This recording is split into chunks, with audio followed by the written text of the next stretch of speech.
Why, hello everybody, it is Kyle here with Unboxed Autos, and I'm excited to be with you guys today in the 2022 Kia Telluride.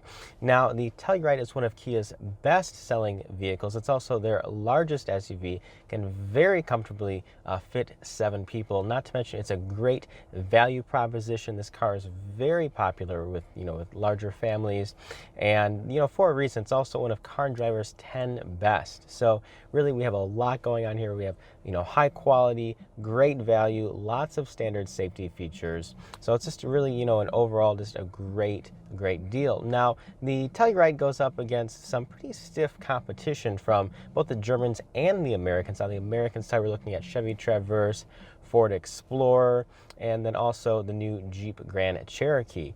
On the German side, mainly we're looking at, like the Volkswagen Atlas, things of that nature. And plus, there's even the Hyundai Palisade, which is really in direct competition with the Telluride, but both vehicles are extremely popular and they ride on the same platform, that being the Telluride and the Hyundai Palisade. The main difference between the Telluride, which we're in here right now, and the Palisade is really, lots of interior and exterior styling, but they really do, ride on the same platform. Now, for 2022, some updates on the Telluride include a larger 10.25-inch infotainment display.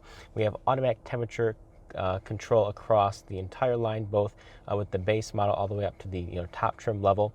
And we also have added the highway driving assist to both the base model and the one above the base model, the S model as well, and that's standard. So again, lots of safety features packed in here, lots of value for the price. And we're going to go ahead now and get started with our 2022 Kia Telluride review. All right, everybody, so here before us we have the 2022 Kia Telluride. Now, the Telluride is one of their best-selling vehicles, and that's for a good reason. Families absolutely love it. Not only is it really price efficient, but it's incredibly practical and reliable as well, with a great warranty. So definitely a lot to love about the Telluride. Not limited to its incredible design. People love how this car looks, and it has a very upright design, as you guys can see here with the the front headlight display, as well as the rear as well, which we'll go to in a second. But these really cool headlamps, as you guys can see right here, we have these LEDs right here, dual LED, but then circular around the two LED headlights are the daytime running lights, which also act as the blinkers as well. So very easy to discern a Telluride on the road with those headlights right there, with those LED daytime running lights. We also have the updated Kia logo, which I think really adds to making the Telluride a more modern vehicle. I do definitely like their new logo. We have Telluride spelled out across the front. If you go for the Nightfall edition, that is done in black. The Nightfall edition is a little extra cost. Blacks out the Telluride nameplate across the front and the rear, and does a few other things as far as design goes to make it look, a little bit more like it belongs in the evening and the night. Some darker trim pieces and things of that nature. Now, what's under the hood of the Telluride is a 3.8-liter V6. It's good for making 291 horsepower and 262 pound-feet of torque. Now, in our testing, it did 0 to 60 in about 7.4 seconds. Car and Driver estimates it at 7.1. Now, definitely not the fastest vehicle in the segment, and we'll definitely talk more about how it drives in a few minutes. But as far as pricing goes, you really can't beat it. It starts at $33,090. So we're undercutting the competition a little bit there, and we're getting more standard features and an overall better interior and quality as well. Now, there's 4 different trim options in total. There's the LX, which is the base model. There's the S model, the EX, and then this is the SX here, which is the top trim level, and that starts at $42,990 for the top trim level. And then from there are a couple options you can add. One is the Nightfall package, and there's a luxury package, which we have here as well, and includes some Napa leather seating services and things of that nature, which of course we will go more into. But again, the Kia logo, the new updated logo here, is in the middle of the wheels as well. We're looking at 20-inch wheels here, and we get Michelin rubber as standard. So definitely equipping this vehicle with solid quality tires, which is great to see. It definitely helps improve the driving dynamics and quality of the driving experience. But yeah, I mean, again, there's a reason that everybody loves this vehicle. I think that, across the board, well, styling is certainly relative and what people like is relative. I think that people can agree pretty much that the Telluride is a very good looking vehicle. Now, right here we have the keyless entry. So it's not touch sensitive on the back of the handle like some are. Instead, you press to unlock and lock this button right here. It sticks out a little bit. It would be nice if they did some sensors behind the door handles. But at the end of the day, it gets the job done, and it's more practical that way. We have cameras here on the mirrors, not only for the bird's eye view camera system that's here on the Telluride, but also for when you're driving. It will show you the right or left side of the vehicle if you have your blinker on in the screen there, which we'll show you that when we're driving it. Really large doors here on the Telluride, which make it really easy. If for instance, you have a child or a baby in a seat or anything right here, it makes it really easy to get in there and do what you need to do. So another great thing is the power lift gate. Obviously, that's pretty standard across the board these days.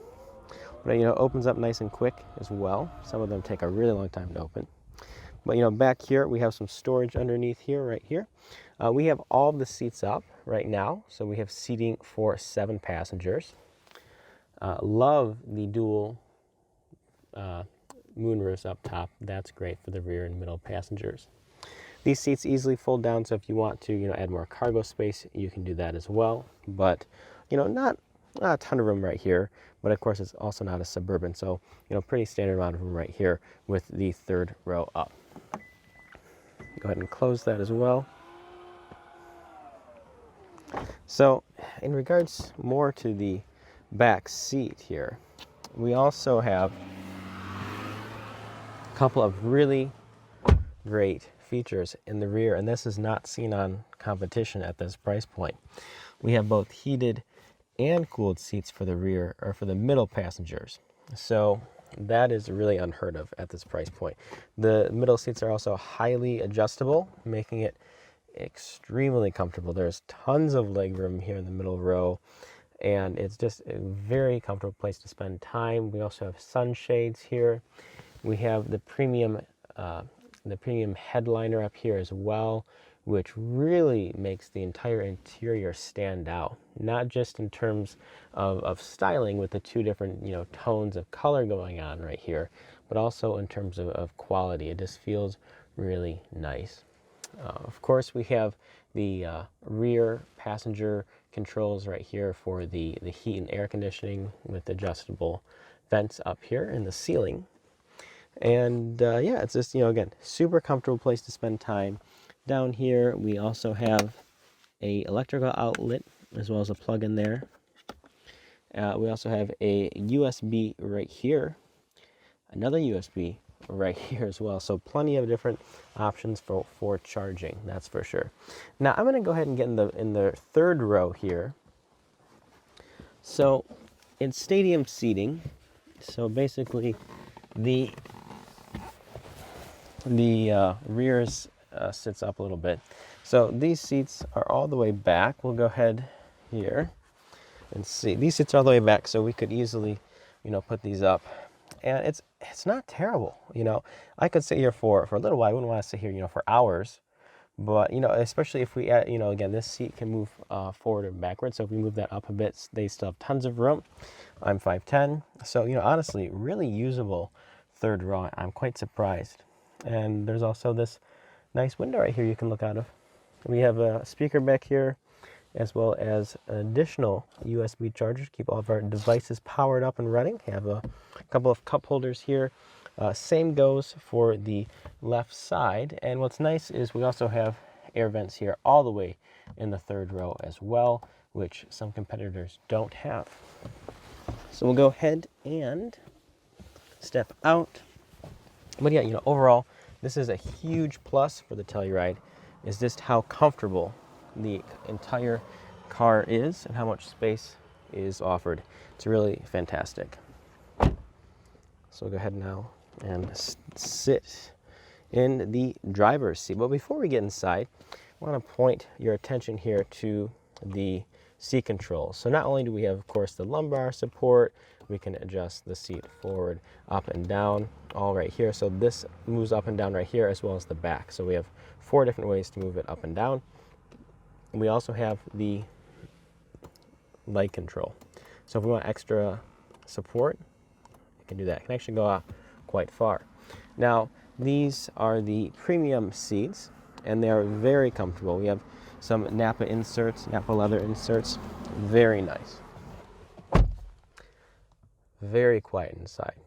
That's definitely one of the high points of the Telluride, is just how incredibly quiet this vehicle is on the interior. And it really makes for a pleasant driving experience as well. So what we're going to go ahead and do is push to start. Okay. Powering up the engine. All right, so we also have a heads-up display. I think you guys can see it there a little bit.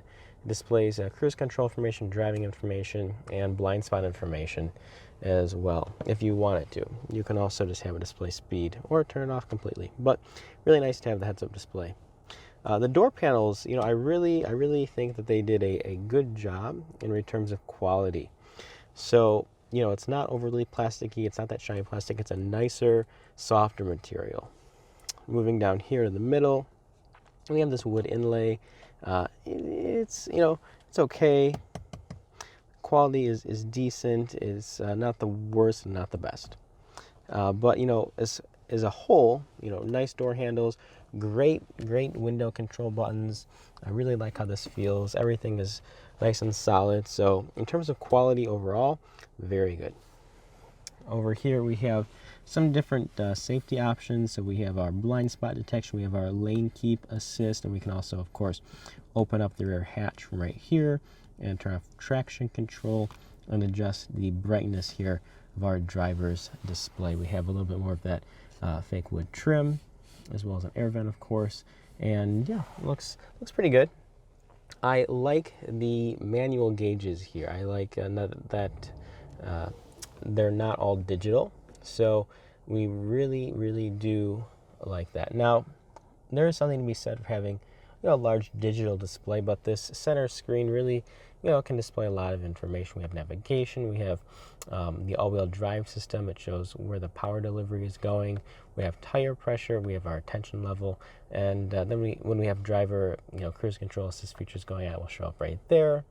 We can adjust our heads-up display. We can go to the driver assistance. We have our smart cruise control, some different features here as far as driving assist go. So the top one here, if there's a car that's moving away and you're looking at something on the media system, will say, hey, the car in front of you is left, so you're not going to get beeped at. Lane following assist, highway driving assist, and then we have our highway auto curve slowdown. So when we have our cruise control going on, it's a navigation-based driving assist feature. There's a big curve coming up and you have your cruise control set at 80 miles per hour, for instance. It's going to actually go ahead and slow you down a bit, so you're not taking that turn too fast, which is a good safety feature to have. Obviously, you can turn off if you don't want it, and sometimes it can be a little bit over-aggressive. Mercedes-Benz also has that feature, but I found it overall, to be a solid thing to have. Now, as far as average fuel economy goes, we're getting about 21 miles to the gallon on average, which isn't great, especially for the amount of power that this engine makes. I'd say that's one of the downfalls, but we'll go ahead and talk more about that when we're actually driving the Telluride. As far as the steering wheel control goes, I feel like the buttons are a little bit dainty, a little bit small. The steering wheel as a whole is fine. Again, new Kia logo definitely, I feel like, really improves the overall brand image. I think it definitely, again, makes the brand a little bit more modern feeling, a little bit more urban as well. Now, we have this sort of stitching here. I feel like we can almost do without that because it's fake, so don't really love that. Piano black trim down here, not a huge fan of that either. The steering wheel is also a little bit wide from here to here, I feel like, but again, there are just a couple little things that I would change on the interior, and this is one of them, but overall, really good. Speaking of really good, Love this design right here. This is really cool. So it almost gives you sort of Land Rover vibes. Right here we have a large area to put our hands, but just, in terms of design and aesthetic, looks really neat. And it's functional too. We have our heated seat control and cooled seat controls right up here. This opens up to display wireless charging. We have not one, not two, but three different connections. So if we want to do Android Auto, Apple CarPlay, we can plug in right here. Charge the device via USB, we can do that right here.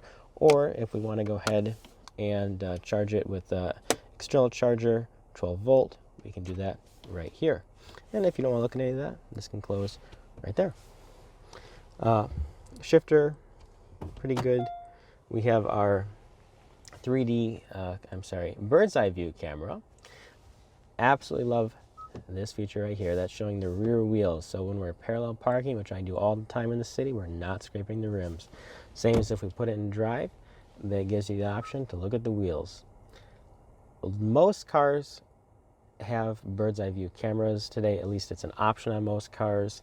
And this functionality is super easy. It's simply a software thing that they would have to do, and hardly anybody adds the wheels to it. You know why? I feel like because at the end of the day, you scrape the rims, you're going to have to go to the dealership, you have to pay them $500 or more to scuff out or to buff your wheels.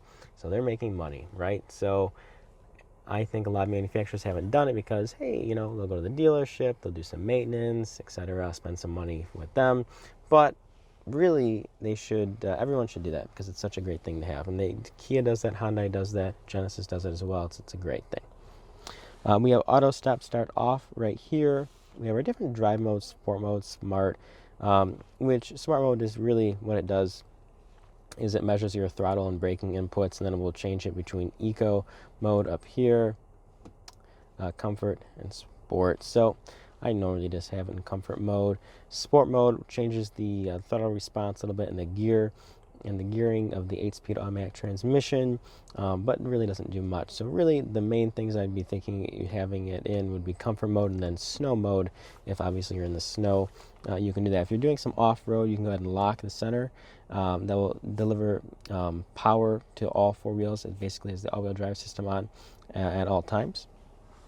If we want to view the camera system, go and view with that, and then the sensors for parking right here. We can turn those on and off with the press of a button. All right, moving here up to the center. This center stack looks really good, very high quality. As you can see, this nice silver trim right here, large buttons, feel very nice to the touch, very high quality. And that kind of spans out across, the left side and right side. Nice design touch there. Heated steering wheel. Of course, we have automatic dual zone climate control. We can also adjust the rear here as well. So, plenty of functionality all right here at your fingertips with these nice control knobs and buttons. Here's the larger 10.25 inch infotainment display system.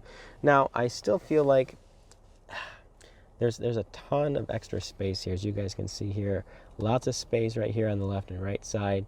I would like to see them do something a little bit different here in terms of design with this screen, make it a little bit larger and extend all the way to the edges as well. So lots of space there for a larger screen and not so much blank space. We have the Harman Kardon Premium Audio System that comes here in the top trim level. So we can do some nice things with that. There's a surround sound mode, which I like quite a bit. It's not going to be, the best stereo system in the world, but it's definitely better than the bass system, and I think that most drivers will be happy with it. It has a nice amount of bass as well, so it's slightly tinny, a little bit tinny at the high end, but overall it is a good sound system. Love the designs of the seats, and they're also very comfortable. So good job on that, Kia. They're spending a lot of time sitting in the seat you want it to be comfortable, and these are for sure. Definitely more comfortable than some of the competition, I will say that much. But yeah, so overall, nice interior design, plenty of, safety features as we went through, plenty of technology. Of course, we have the distance guided cruise control, obviously, as you saw there in the menu. Very responsive touch screen. And yeah, it's a nice, definitely a nice car to be inside and spend lots of time in. And you got the pricing here, top trim level around $45,000. Really, really, solid. And even your mid-range model in that $35,000 range is not going to be that much different. So good job on Kia for making this a family affordable vehicle. So we're going to go ahead and drive the Telluride and talk more about how it performs on the road. All right, guys, so we are here. We're about to drive the Telluride. So the 3.8 liter V6,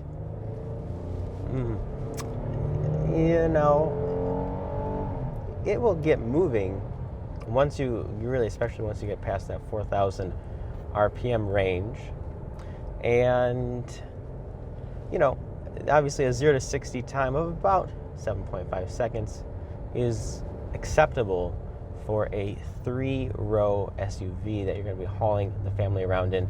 Can also tow 5,000 pounds maximum towing capacity. Wouldn't necessarily want to tow 5,000 pounds, honestly, even much of anything with this vehicle, but it is rated to do that. Now, the 3.8 V6, it's down a little bit on horsepower from competition as well as torque. So it doesn't make 300 horsepower, it's below 300 horsepower. I believe I said around 290 horsepower and about 260 pound-feet of torque. So, those numbers are not the most impressive, obviously, in the segment. What's going to offer you the most power, I'd say the sportiest vehicle in the segment is probably going to be the Ford Explorer. There are a ton of different engine options for that. You have the hybrid, you have the ST, and then you have, some of the Platinum and King Ranch have, also a very potent turbocharged 6-cylinder engine. Lots of low-end torque. This car is just naturally aspirated, which I feel like will be good in terms of reliability and cost of maintenance and things of that nature. But in terms of, driving and performance, it's average at best. It's average at best. Now, what does help is the 8-speed automatic transmission. Great transmission, very, it does nice quick shifts, responsive. So in terms of the power delivery, it's struggling to be average. But in terms of other areas of driving dynamics, it does a really good job. I'd say its top quality is how quiet the cabin is. It's an extremely quiet cabin, even at highway speeds. Very, very quiet, which is phenomenal, right? So lots of sound deadening materials, and the engine up front, you hardly even hear it. Even when you're running, at higher speeds or higher RPMs, it's very quiet. In terms of the handling, it handles well. I'd say, slightly above average for the class in terms of handling.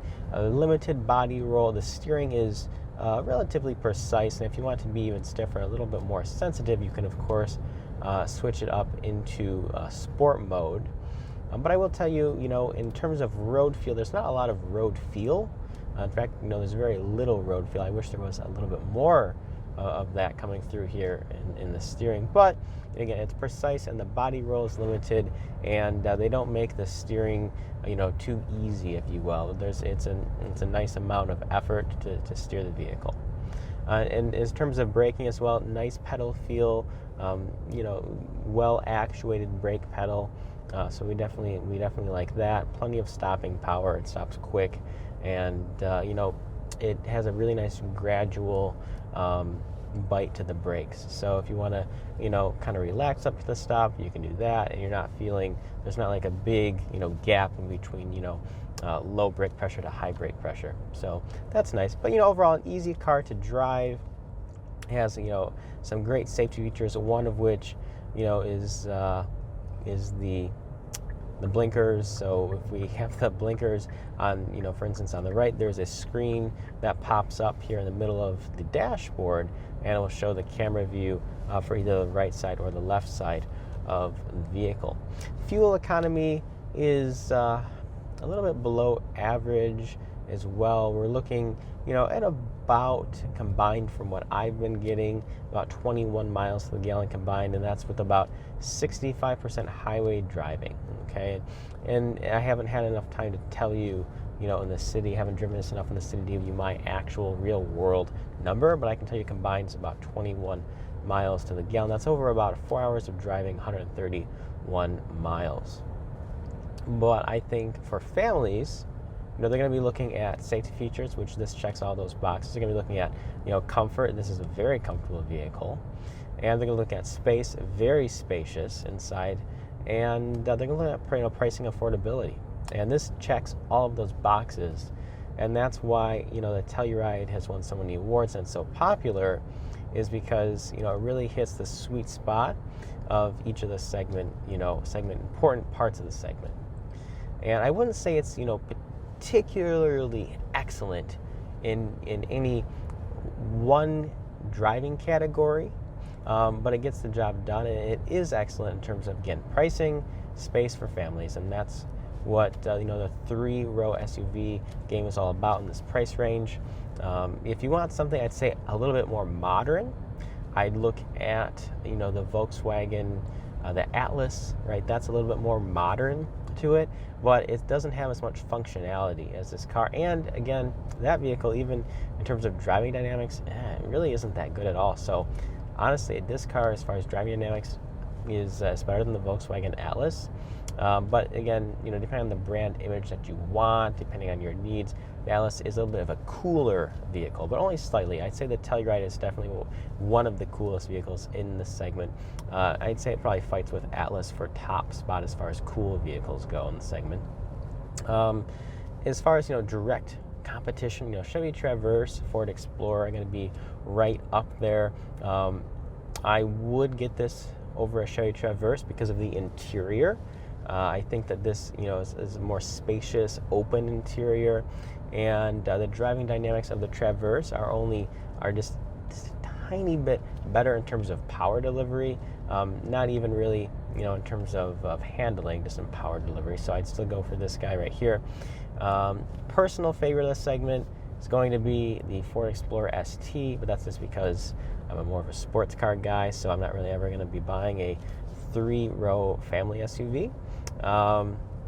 Obviously makes a ton of horsepower and torque, twin turbocharged V6, 400 horsepower in the Ford Explorer ST. But as far as for families go, for what you'll be really primarily using this vehicle for, this car really does even outdoes the Ford Explorer especially in terms of quality at the mid trim level as well, and pricing as well. So again, Kia Telluride, great value proposition. Looks on the outside are outstanding, very great looking vehicle, and so it's a great buy. I hope everyone enjoyed my review here on the 2022 Kia Telluride. If you have any questions whatsoever, please feel free to drop them in the comment section down below, and I'll be sure to answer all of your questions. Again, really where the Telluride pulls ahead is when it comes to comfort and value for families. I mean, it's really a very hard package to beat when you combine everything together.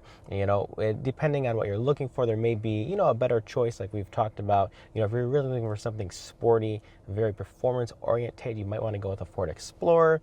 Or, if you're looking for something like ultra modern, maybe the Volkswagen Atlas might be a little bit better for you. But in terms of quality and pricing and available technology at the price and comfort, the Kia Telluride is where it's at. All right, guys. So again, thanks for watching, and we'll catch you next time.